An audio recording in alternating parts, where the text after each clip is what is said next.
Hey everybody. Happy Wednesday evening. Thought I'd hop on here tonight and start a little series. So come on in, those of you guys who are home on this Wednesday evening. Waiting for my family to get home, hoping to get this done before the crowd comes home. So let me give you all a few minutes to hop on. I see we got one person stalking me. Y'all can say hello if you're on here. I love to know who's here and who's not. Ah, it's my husband. Of course it is. Oh, honey, you're going to love this one. Too bad. I think my husband is probably driving right now. Otherwise, he'll be chiming in like a crazy person. So, here we go. All right, let's do this, guys.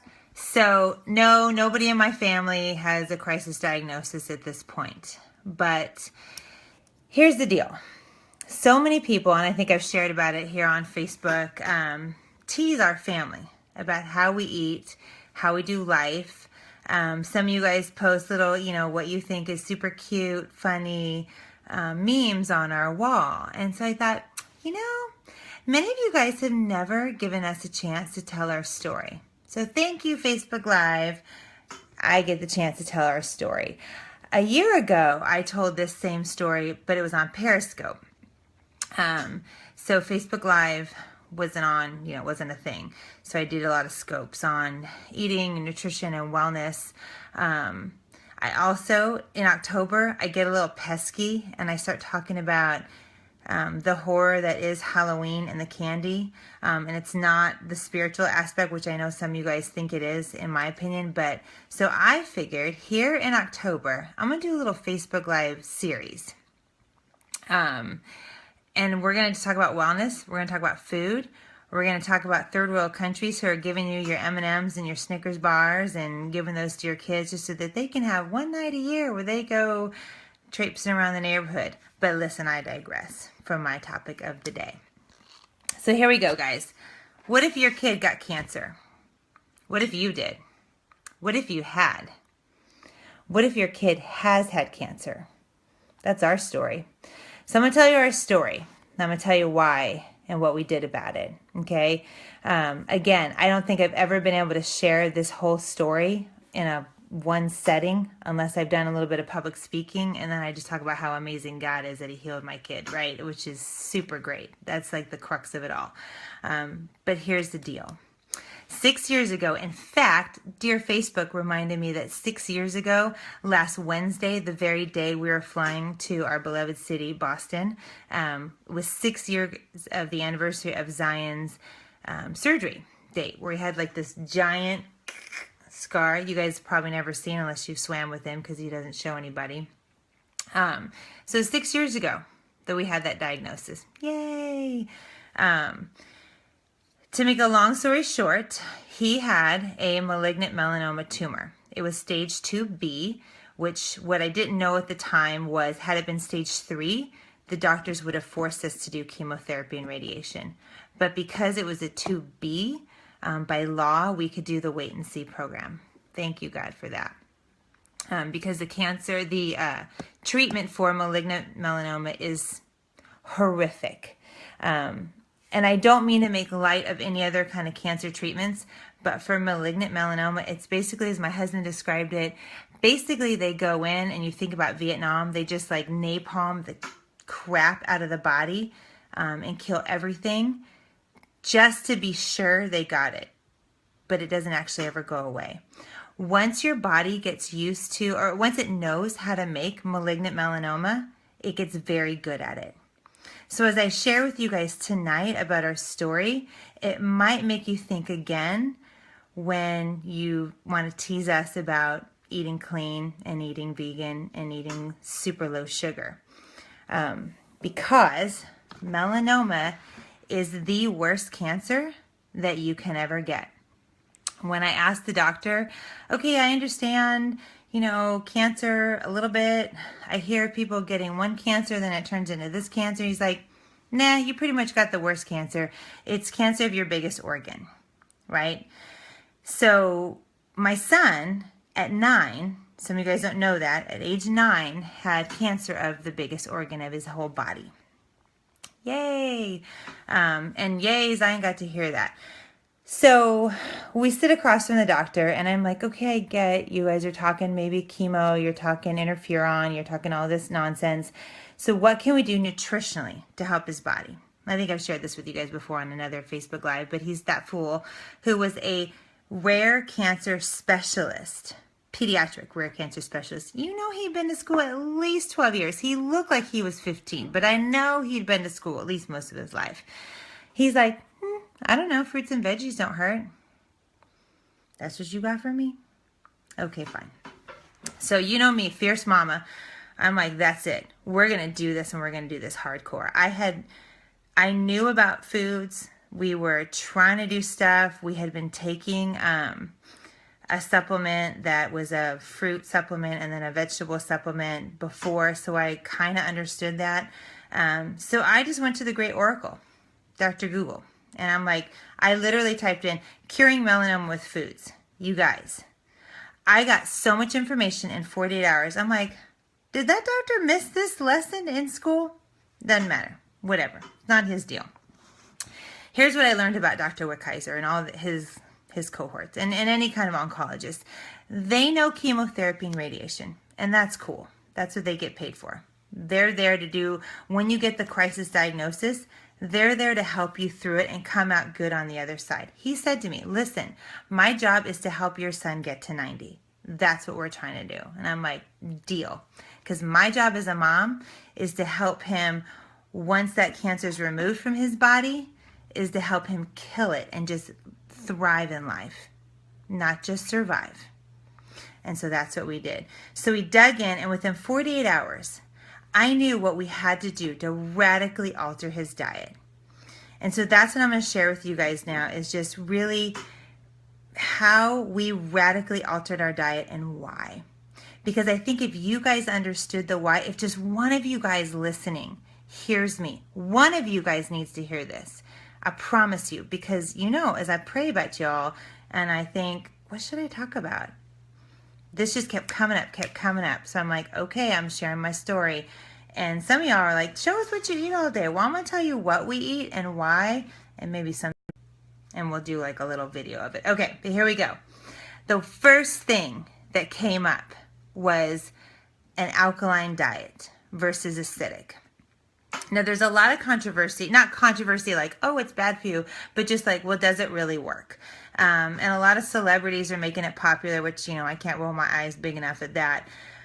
Because 6 years ago, I'm like, oh yeah, this totally makes sense. Here's what an alkaline diet is. Basically, it's this. It's eating a lot of good leafy green foods. So I got to read this to you. Experts don't really agree whether it works to stave off cancer or it doesn't, but here's what they do agree on. That the human life requires a very tightly controlled pH, very tightly controlled pH level in the blood. Measuring the pH is so important. Consuming the right foods will help your body protect those healthy cells and balance essential mineral levels. Guys, we were taking a supplement. We were not eating life-giving foods. I mean, we would eat a salad, but my husband, you guys know, he was the barbecue king. So we had like brisket and then salad, right? That's just kind of how our lives work. And then we take our supplements, and the kids were taking all that. Alkaline diets have been shown to prevent things like plaque from forming in the blood vessels. The alkaline diet can stop calcium from accumulating in the urine, which prevents kidney stones. It can build stronger bones. P.S., and this is free, dairy calcium has been shown to leach calcium from your bones. There's a better way, and that's science. You guys can look it up if you think I'm wrong. Dairy calcium is wretched for our bones. Ladies, hear me. It is wretched. There's a better way of getting your calcium. So an acidic diet, and I promise I'm going to get into what we change into, but I just wanted to share with you guys as we start talking about this with the cancer. So an acidic diet is this. It's our standard American diet. It's heavy on the acidic foods, your grains, your meats, your dairy, your cheeses, your milks, and all that. So because most of us have now been prone to eating the Standard American Diet, or the SAD diet, which, don't you guys think it's funny that the acronym is SAD? I mean, that's telling, right? So that's resulted in a huge increase of a myriad of diseases, not just cancer, but the diabetes, eczema, what else? Gut issues. Do you know how many people are gluten intolerant now? Hello? Acidic diet, can we say this is the problem? Many kids consume a high sodium diet, which results in low magnesium and potassium. Not to mention, they have no antioxidants or fiber in their diet. Okay, so my son had the malignant melanoma, right? Turns out the doctors are like, why would a kid at 9 get this disease? That was totally our question too. Here's me with God. For real? We just lost a baby 2 years ago. Now or 3 years ago. Now you're going to do this? That's not okay with me. On a spiritual level, there's a whole nother side of it. But on a practical level, why would a 9-year-old get this? Here's the deal. Melanoma is hereditary. My husband's mom had it at 25. My brother-in-law has had it. My nephew has had it.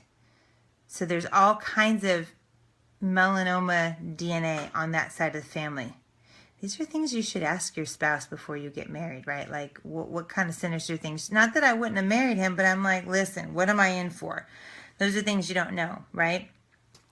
So we found out it is hereditary. Guess what? Because it's hereditary, my other 4 children have a 50% chance of getting malignant melanoma. You're welcome, kids. Yay!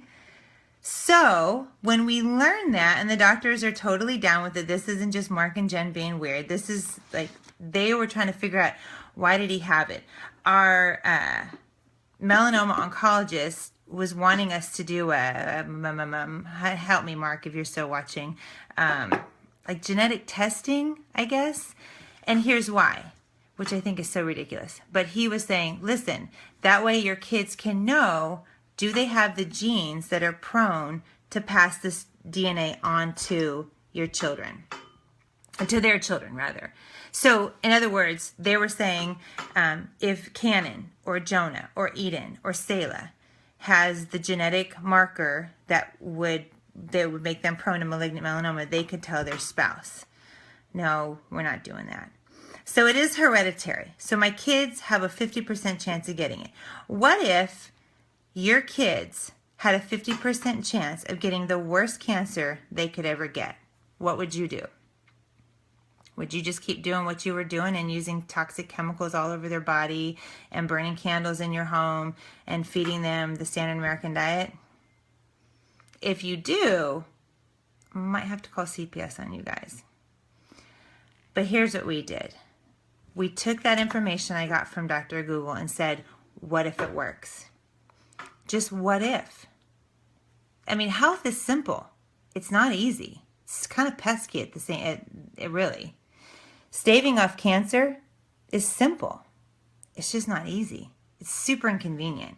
It was really inconvenient to be in Boston trying to find life-giving foods quickly. So we had our other thing. That's why we always take snacks and Ningxia Red and all this stuff. Here's what we found, because I know you guys are like, what'd you find? I'm sorry, I'm getting to it. Green smoothies. That was the first thing, the green smoothie diet.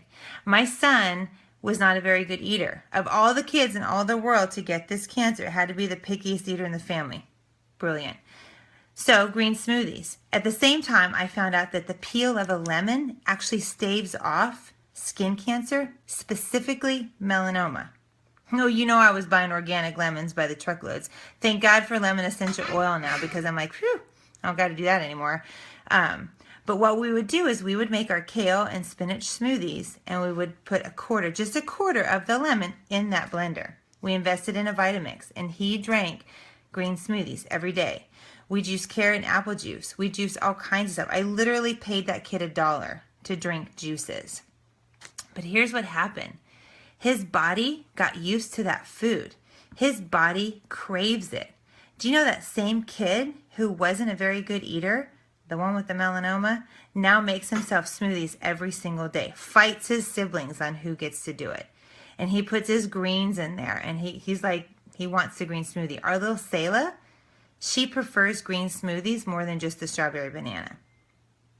It's totally possible to have your kids enjoy these kinds of food. Okay, so green smoothies, lemon peel, dark berries. Dark berries specifically target skin cancer. Cruciferous vegetables, so your cauliflower, your broccoli, those kinds of things. Those are the things that we did to help his body fight it. Those are the things that we've added to all the kids' diet, to all of our diet every single day.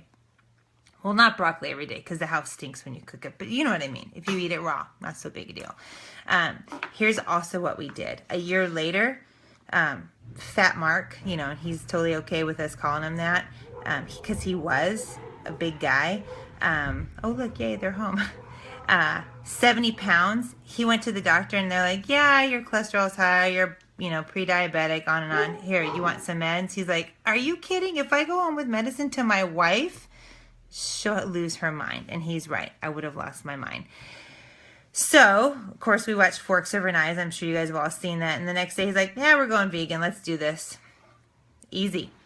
Great. So, the year before, my son had the cancer. We did the green smoothies, the lemon peel, the dark cruciferous, the cruciferous vegetables and the dark berries, and radically removed sugar from our diets. Radically. So much, guys, that my son was crying in the Kroger one day. I'm like, what are you crying over? He says, we just don't eat like we do to Boohoo. He's being like the total typical spoiled American kid, right? And I'm like, listen, you could die. So move along. We're not having sugar. Here's what I found out, guys. A couple things about sugar. Number one, sugar is more addictive than crack cocaine. So really, I should give him more like a crack pipe before I give him a spoonful of sugar. Shut the door, please, honey.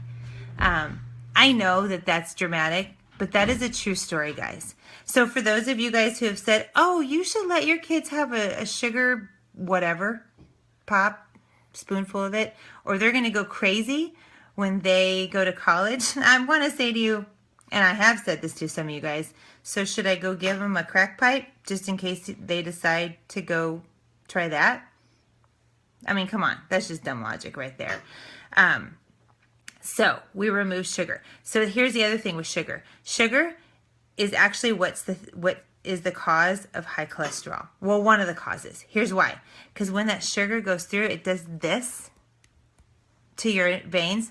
See that? Does that, and it nicks it. Here's what our Father, the creator of the universe, did.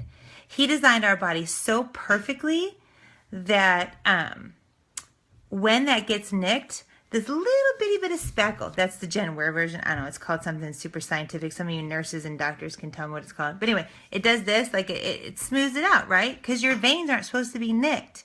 Here's what happens. You eat the sugar, it gets spackled. You eat the sugar, it gets spackled. You have high blood pressure, it nicks it, it gets spackled. Uh-oh, here's what's happening. Here's your veins. Now they're clogged with that spackle or the cholesterol. Heart attack, right? Yeah, right, Jen. Cancer loves sugar. That was going to be my next thing. We had nurses tell us that that's not true, that cancer doesn't feed on sugar. Oh, really? Is that why in a PET scan they light you up with glucose? Last I checked, that was a form of sugar. So that the cancer got excited and got in there. Guys, even some nurses don't understand this. So, yeah, we totally took out the sugar. And now when we have sugar, like we had Dunkin' Donuts when we went to Boston. It's Boston, guys. You got to have a Dunkin'. We had Mike's Pastry because, hello, it's Mike's Pastry. However, we did the cancer-fighting foods to stave it off. We had Extra Ningxia Red, right, which is the highest antioxidant beverage you can possibly drink. So that flushes the gut out. Now that we're home, we're having green smoothies. We're getting our stuff on. So having it like a once in a while, and I mean a once in a while, like the one vacation a year, that's okay. But most Americans, I wish I'd written this down, consume pounds of sugar a year. Pounds. I mean, pounds of sugar. Yeah, Jen, we had some dumb doctors and nurses. I'm telling you. I'm so grateful that you had good nurses. Okay, so here's what not to eat. Here's what we took out. Animal fats.